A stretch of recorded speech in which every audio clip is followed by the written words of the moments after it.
All right, man. I woke up, got to work, got on Twitter, and I hear people talking about an interview that Terence Crawford did, and I went to go listen to it. It was like 40 minutes long, so I listened to the whole thing. He did it with Kate Abdo. Oh, I want to say her name the right way. She worked on Fox. She worked on the Zone. She said she got her career started in Kate Abdo, the Good Fight with Kate Abdo on her YouTube channel. Said she got her career started in the UK doing a couple Sky fights. Said she been officially covering boxing for 3 years. All right. So so yeah, I watched the whole thing and I heard people saying, well, Crawford keeps saying he don't need Errol Spence. He don't. Errol Spence don't need Terence Crawford. Errol Spence gonna still make millions in boxing. Canelo don't need nobody. Don't nobody need nobody. You need, think about the definition of need. You need water to live. You need food to live. You know what I'm saying? So you kind of catch kind of the drift that I'm kind of going on. You got to look at the thing. And, she pointed out that you said you was going to retire at 33. Here you are 35 and you ain't retired. And he said pretty much he waiting on the Errol Spence fight. That's the fight that he won before he retired. Now people said, well, Bud is being a hypocrite. And, he said he don't need Earl and he talking in the third person. He could talk how the hell he wants. He went through picking through their resume. It wasn't nothing but facts on both ends. People got mad. He said Ricky Burns was a signature win. How ain't a signature win? It's your first world title. I knew y'all didn't know shit about that because y'all weren't watching boxing, but that's his first world title. That's what people don't know. That's his first world title. You got to remember. Only reason he ended up getting that shot because Adrian Broner said he wasn't going over to the UK to fight Ricky Burns. And I know y'all wasn't watching boxing back then. And I believe he fought Gavin Reese, or after he fought Gavin Reese or something like that, he moved up. So I know y'all don't want watching boxing back then. So I don't even get into debates because most of your average Earl sexual, or Earl Spence fans, Earl Spence tar, whatever you want to call them, they don't know nothing about boxing. They don't know no history. That's recent history. That ain't even like ancient history. That's recent. So how you winning your first world title ain't a signature win. Now I can see if he got a vacant title and they gave it to him. You got to remember, Ricky Burns was robbing niggas left and right over there. He was a kid from like the Bahamas. He had robbed. I'll never forget it. Robbed the shit. Well, he mysteriously the kid like he got injured or something. It was some real fishy stuff. This kid, I think he was from the Bahamas, and mysteriously he got injured or whatever, and he couldn't continue. And I say mysteriously, but I've seen him rob a couple dudes going over there. So going over there beating Ricky Burns, and one thing you kind of got to remember too is that you got to remember, man, if you listen to the whole interview, if you don't know his history, I think he started off in Vegas, bunking with Mickey Bay. I believe Mickey Bay was saying, they was bunking together. He didn't have a silver platter laid out like Errol Spence, but that's what happened when Errol Spence. That's what happened when Errol Spence, became an Olympian. That's the thing about it. People wonder like how did Jerron Bruce Ennis, make it to Cameron Duncan. Obviously, his relationship with his father, his father had a relationship with Cameron Duncan and whatsoever. But then again, he wasn't an Olympian. Being an Olympian and being a gold medalist is the ticket. I mean, honestly, there was a difference between a bronze and a gold. Was a difference from Floyd Mayweather was making a couple hundred or 1,000 or a couple thousand pro debut, and Oscar making 10,000. It was the difference was Marvin Hagler having to fight the hard way and wait to 40-some fights and get robbed with a draw in the UK, to Sugar Ray Leonard having the red carpet rolled out for him and doing being able to do what the hell he wanted to do. That's the difference. You know what I'm saying? So you got to understand his story, bro. The only reason he got on, it was because his talent. And the first person to actually talk about him on the internet was Ness from the Boxing Voice. He would tell us, they got this kid, Terence Crawford, he fighting early on the undercards. He a problem, y'all. When he had the dreads, Ness was the only one that really put the internet up on Terence Crawford. His fights wasn't even televised. That's how far back I go. And he got put on because his first fight was like affiliated with Top Rank. He moved up the same week. He moved up the week of the fight or on short notice and fought British Prescott, the same dude who knocked out Amir Khan. See, at the end of the day, you can tell who boxing fans and who not boxing fans. You can tell.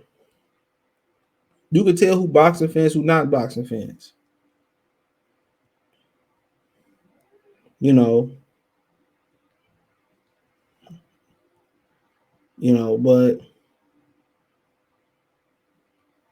you know, but but yeah, you just look at it. Of course, that's that's his world title going overseas, getting the win versus Ricky Burns, which that was tough at the time because, like I said, it was some fishy shit going over there. He was robbing niggas left and right, you know, and he didn't stop him, but he got the victory. And at the end of the day, yeah, that's a marquee win from a dude that really wasn't even expected to be here, bro. He wasn't even expected to be in the position that he is, man. He was an underdog, a true underdog. He didn't have an easy road to this. He didn't have no easy road to this, bro. This was a tough road. And the only reason he got on, he said, because Timothy Bradley, he sparred Timothy Bradley. He did really good. Bradley said, "You're a world champion right now. If it wasn't for Timothy Bradley, dude, I mean, he wouldn't be where he at. Truth be told, he wouldn't be where he was at." And he spoke on that. I believe Mikey had a story. Said, "I sparred him. He beat me every round, easy." He said he beat me every round, easy.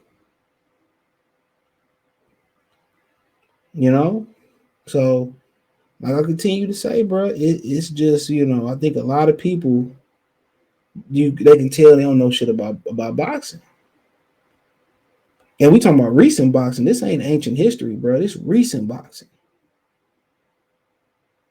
This recent boxing. It's not ancient history, bro. This is recent shit. You know? And but then he talked we go through the resumes and stuff, and we see pick Errol Spence resume. You can do that with any fighter in the world. You can do that with his resume. And people say, well, how he says Ricky Burns, and how's Ricky Burns? Nigga, he came from nowhere, literally nowhere. You know what I'm saying? And he won a world title. How is that not a signature win in his career? I could see if he was an Olympic gold medalist and he had the red carpet rolled out, or he got a vacant belt and said, well, the best nigga signature win was me making, I said, blase blah, vacate. Come on. He has accomplished much more than Errol Spence. It's a fact. He's older than Errol. He turned pro in what? When did Terence Crawford turn pro? 2007? I might be thinking about somebody else. I could be wrong. 2008. Errol Spence turned pro 4 years later, so he posed to be there. You can say, well, Errol kind of had a head start because he had Al Heyman from the beginning, true. But hey, he had a 4-year head start. That's a whole high school career. You look at it, he said Gamble, of course it was. People don't know he gave part of his part of his purse back to Bob Arum. He gave part of his purse back to Bob Arum to make that fight happen in Nebraska. People forget that. He gave part of his purse to Bob Arum to make that fight happen. He gave money up to show Bob that he could sell at home. And anybody who watched that fight on HBO, that shit was lit. That shit was lit. Can't nobody say that was. I ain't seen an Errol Spence fight with that atmosphere ever. But then again, Omaha don't get a lot of fights neither. I mean, Jerry World is so big that it's just a totally different feel. Jerry World is huge, so I don't think it's fair to kind of compare that. But the practice facility is huge as hell too for that.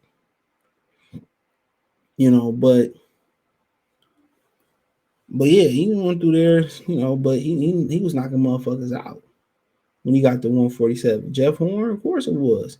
He said every time I do something, they reset the bar. They do that damn near to everybody in boxing. They do it to Canelo, whoever they you know how I go. It's just they gonna do that, and we talked about that the other day.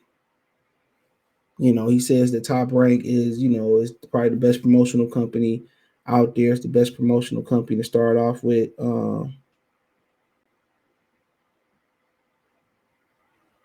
He says he's the best promotional company to start off with, but he say you learn from them and then you go be your own boss and you go do your own thing. This is great.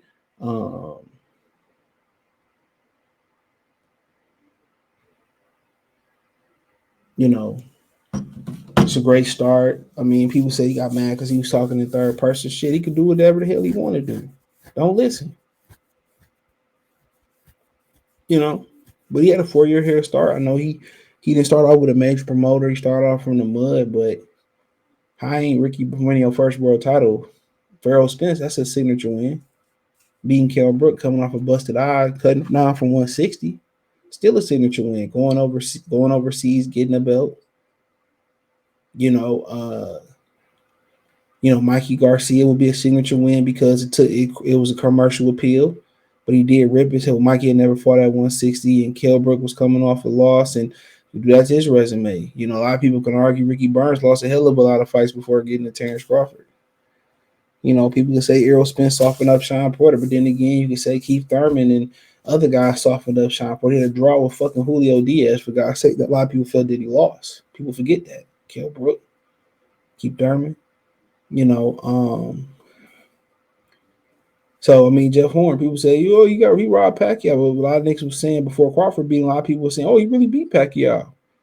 I've never seen, like I tell you, black people only turn the cheek, only don't believe in turning the other cheek when it comes to other black people. And that's what it is. So, of course he don't need them. I mean, shit, if it's true, he gonna make 10 figures. I mean, he gonna make what, 8 figures, fighting, David Region. Y'all say he ain't had no other way to go, and Al Haymon was gonna make him call him uncle, and he had no other place to go in his career, and what else he gonna do? He trapped. He gotta take a slave deal. He made a way, and that's one thing. That's one thing that you learn how to do when you growing up in the ghetto. When you growing up in the hood, you find how to make a way. You find out how to make a way. That's one thing you can bet on. Most people that grow up in the hood, they can make a way. It's survival.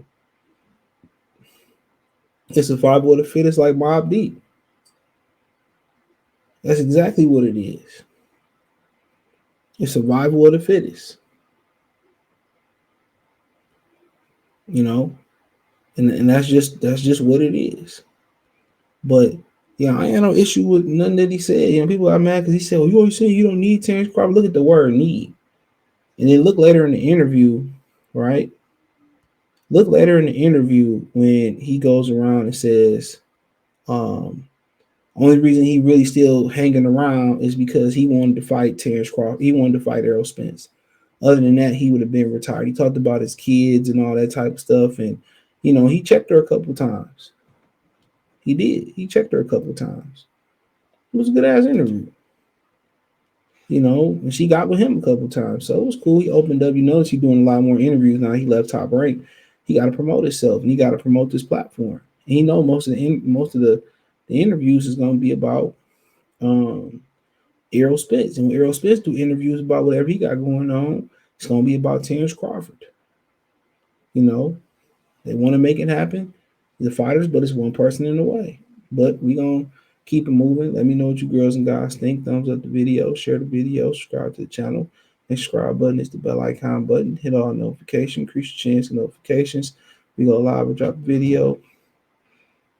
Hit the link tree. Find me on Twitter, Facebook, Instagram, Spotify, Anchor, Cash App, Venmo, PayPal, Apple Podcasts, Google Podcasts, the whole 9. Hit the link tree. Find me on Twitch, Twitter, Instagram, everywhere. I'm everywhere, man. Just hit the link tree. It's the first link in the description. Appreciate the love, support. One time for one time. Peace.